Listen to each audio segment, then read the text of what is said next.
Alors, dans ma carrière, j'ai consacré un certain temps à l'étude de textes et à l'édition de textes.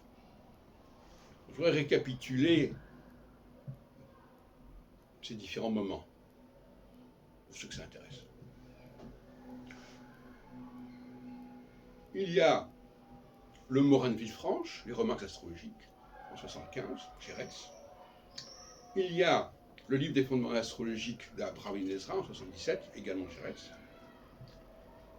Il y a mes travaux chez Très Daniel, dans la collection Bibliotheca Astrologica, que je dirigeais d'ailleurs, sur Nicolas Bourdin et sur, qui était d'ailleurs présent déjà sur les remarques astrologiques, puisque c'est des remarques astrologiques sur l'ouvrage de Bourdin, et puis le était là, l'astrologie du livre de Thot, etc., qui est finalement une édition, ce que j'ai étudié, c'est un peu, il récupère les travaux de Stache le Noble, la fin des années 60, la fin du XVIIe siècle, début du XVIIIe siècle.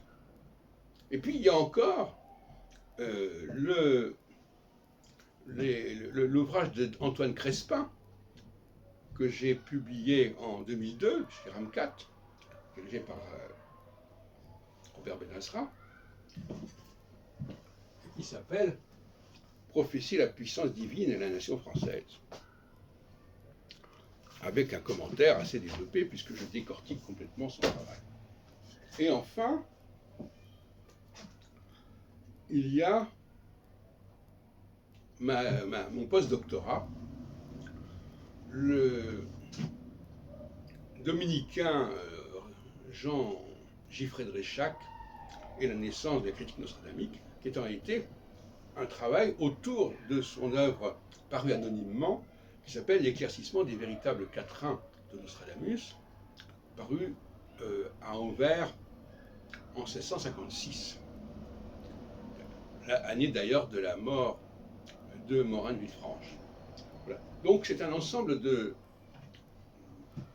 travaux qui sont axés, qui sont articulés sur des ouvrages que j'analyse et que j'étudie spécifiquement.